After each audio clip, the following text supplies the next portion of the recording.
ভবিষ্যতের জন্য আত্মনির্ভরতা অনিবার্য। কলকাতার শ্যামাপ্রসাদ মুখার্জি বন্দরে 3টি যুদ্ধ জাহাজের নৌবাহিনীতে অন্তর্ভুক্তি অনুষ্ঠানে এই মন্তব্যই করলেন দেশের প্রধানমন্ত্রী Narendra Modi.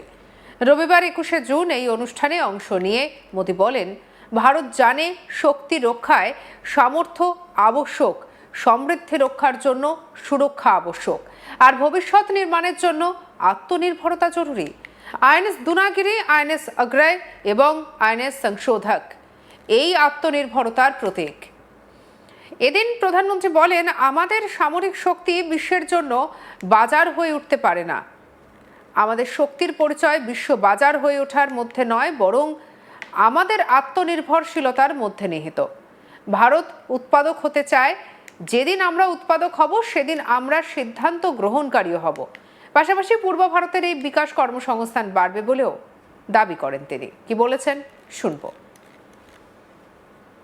Maritime manufacturing, logistics और कोस्टल डेवलपमेंट का एक महत्वपूर्ण केंद्र बनेगा। साथियों, भारत ने हमेशा से समुद्र को सहयोग का माध्यम माना है, लेकिन भारत ये भी जानता है कि शांति की रक्षा के लिए सामर्थ्य भी उतना ही आवश्यक है। समृद्धि की रक्षा के लिए सुरक्षा आवश्यक है और भविष्य के निर्माण के लिए आत्मनिर्भरता अनिवार्य है। आज आईएनएस अग्रय, आईएनएस दुनागिरी और आईएनएस संशोधक इसी भावना के प्रतीक बनकर भारतीय नौसेना में शामिल हुए हैं। ये उस भारत के प्रतीक है जो 21वीं सदी में अपने सामर्थ्य को पहचान रहा है, जो अपनी क्षमताओं पर विश्वास कर रहा है और जो दुनिया के सामने नए आत्मविश्वास के साथ तेज गति से, ऊर्जा से भरे हुए संकल्प के साथ निरंतर आगे बढ़ रहा है। साथियों, आज भारत रक्षा क्षेत्र में केवल खरीदार बनकर नहीं रहना चाहता। हमारी सैन्य शक्ति दुनिया के लिए बाजार नहीं बन सकती। मेरी शक्ति की पहचान विश्व के बाजार बनने से नहीं है, मेरी शक्ति की सामर्थ्य की पहचान मेरी आत्मनिर्भरता पर है। भारत निर्माता बनना चाहता है और जिस दिन निर्माता होंगे ना, उस दिन हम निर्णायक भी होंगे। গোটা বিশ্বে এই মুহূর্তে সবথেকে শক্তিশালী সেনা রয়েছে আমেরিকার। বিশ্বের নানা দেশে আধুনিক অস্ত্র সরঞ্জাম সরবরাহ করে থাকে আমেরিকা। সারা বছর এই অস্ত্র সরঞ্জাম সরবরাহ করে দেশের অর্থ ভাণ্ডারকেও সুরক্ষিত করে আমেরিকা। কিন্তু বর্তমানে বদলাচ্ছে পরিসংখ্যান। অস্ত্র সরবরাহকারী দেশগুলির মধ্যে দ্রুত সামনের সারিতে উঠে আসছে ভারত। 3টি আধুনিক যুদ্ধ জাহাজ আনুষ্ঠানিক উদ্বোধন করে কলকাতায় এই তথ্য দিলেন প্রধানমন্ত্রী নরেন্দ্র মোদী। রবিবার 21শে জুন শ্যামাপ্রসাদ মুখোপাধ্যায়ের বন্দরে আয়োজিত এক বিশেষ অনুষ্ঠানে উপস্থিত থেকে 3টি নৌজাহাজকে নৌবাহিনীর বহরে অন্তর্ভুক্ত করা হলো।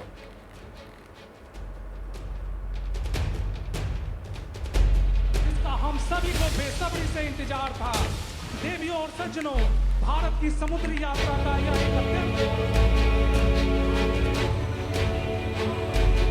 এই অনুষ্ঠানে উপস্থিত থেকে প্রধানমন্ত্রী নরেন্দ্র মোদী তুলে ধরেন একাধিক কথা, দেশের গৌরবের কথা। কি বলেছেন শুনবো।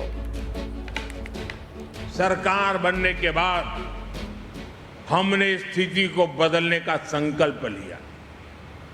इसके लिए नीतियों के स्तर पर बड़े रिफॉर्म किए गए। रक्षा क्षेत्र में आत्मनिर्भरता को प्राथमिकता दी गई। इन प्रयासों का परिणाम है कि आज रक्षा क्षेत्र में डिजाइन, मैन्युफैक्चरिंग और एक्सपोर्ट की नई संभावनाएं बनी है। 2014 तक देश का कुल डिफेंस प्रोडक्शन 40,000 करोड़ रुपए के आसपास था। आज यह बढ़कर लगभग 1,80,000 करोड़ रुपए तक पहुंच गया है। और साथियों, एक तरफ देश में रक्षा उत्पादन तेजी से बढ़ा है, दूसरी तरफ हमारा डिफेंस एक्सपोर्ट अभूतपूर्व गति से बढ़ रहा है। 2014 तक भारत करीब 700 करोड़ रुपए के रक्षा उत्पादों का निर्यात करता था, 700 करोड़। आज यह आंकड़ा बढ़कर करीब 40,000 करोड़ रुपए पहुंच रहा है। भारत में बने रक्षा उपकरण अब दुनिया के 80 से अधिक देशों तक पहुंच रहे हैं। साथियों, आत्मनिर्भरता की यात्रा में अभी बहुत कुछ करना बाकी है। এদিনের অনুষ্ঠানে প্রধানমন্ত্রী বলেন, আজ যে 3টি জাহাজের কমিশনিং হয়েছে সেগুলি নির্মাণে 200-রও বেশি এমএসএমই অবদান রেখেছে। কি বলেছেন শুনবো। जिन 3 जहाजों की कमीशनिंग हुई है उनके निर्माण में 200 से अधिक एमएसएमईज ने योगदान दिया है। हम कल्पना कर सकते हैं कि कितनी बड़ी संख्या में इन 200 एमएसएमईज में, इन लघु उद्योगों में रोजगार पैदा हुआ होगा। साथियों, अब समय आ गया है कि भारत समुद्री शक्ति के अगले चरण में प्रवेश करे। इसलिए भारत ने शिप बिल्डिंग के क्षेत्र के लिए एक नई दृष्टि के साथ आगे बढ़ना शुरू किया है। हाल के वर्षों में अनेक पॉलिसी रिफॉर्म्स किए गए हैं। घरेलू निर्माण क्षमता बढ़ाने के लिए विशेष कदम उठाए गए हैं और ship building, ship repair, ship recycling तथा एमआरओ को एक बड़े राष्ट्रीय मिशन के रूप में देखा जा रहा है।